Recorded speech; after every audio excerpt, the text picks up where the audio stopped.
Then as for the screen resolution, the Note 10 Plus comes with a 3040 by 1440 pixels, and yes, viewing videos on YouTube was absolutely amazing. And again, the camera hole in the middle was not distracting at all, and the color reproduction was great, where I can just sit back and watch videos after videos. And even when I was watching Netflix, I did find a huge improvements on the visual and the sound experience.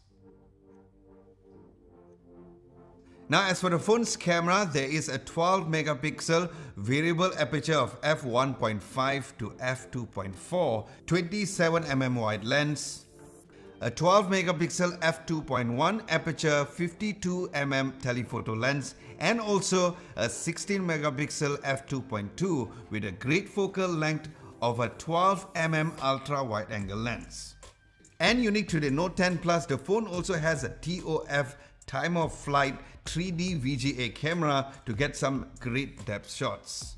Now pictures on the phone was amazing as expected. Now since the S10 series, Samsung has gone away from making the pictures more saturated and concentrated on having more dynamic range in their image processing, so you can be very flexible when you edit the photos.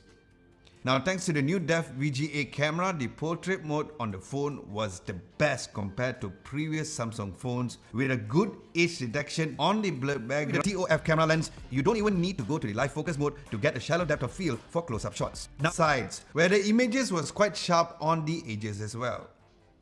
Then the night mode on the phone surely had some improvements. I can honestly say that the night mode shots turned out great, and the best part is that you can use all the lenses in that mode as well, which makes you have that sort of confidence when taking a shot during at night as well. Then as for the front camera, it has a 10 megapixel f2.2 aperture. Now while there's so many smartphones which has a ridiculous megapixel count for the front facing camera, they still produce mediocre performance, but the Note 10 Plus proves a very good quality over numbers with the best front-facing camera they have ever seen currently with just a single lens. So that's your answer. Ask Ha Local. Then as for the phone's video taking capabilities, the rear camera records up to UHD 4K 2160 up to 60 frames per second, which was nice and crisp.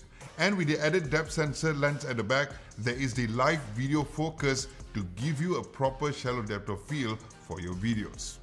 Then the Note 10 Plus also comes with a super steady mode, which you can toggle it within the app, where you can use it on a run and gun situation when taking videos, where there was a lot of difference between turning it off and on, as you guys can see. And like the S10 series, you can switch all the lenses even halfway through recording video, which was a cool feature.